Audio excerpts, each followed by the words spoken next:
சாமியே சரணமையப்பா. ஒரு மண்டல விரதம் இருந்துதான் சாமியை தரிசனம் பண்ணணுமா?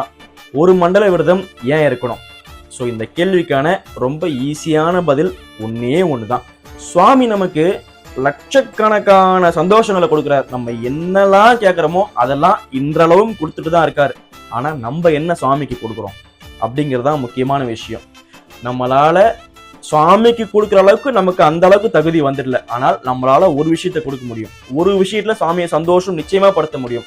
ஒரு மண்டல விரதம் பரிபூர்ணமா கரெக்டா உண்மையா இருந்து ஒரு சின்ன மாறுதலோட நல்ல மாற்றத்தோட 18ஆம் படி ஏறி இருமுடியோட பகவான் இதில் போய் நிற்கும் போது அங்க அவர் படுற சந்தோஷம் அளவில்லாத சந்தோஷம்.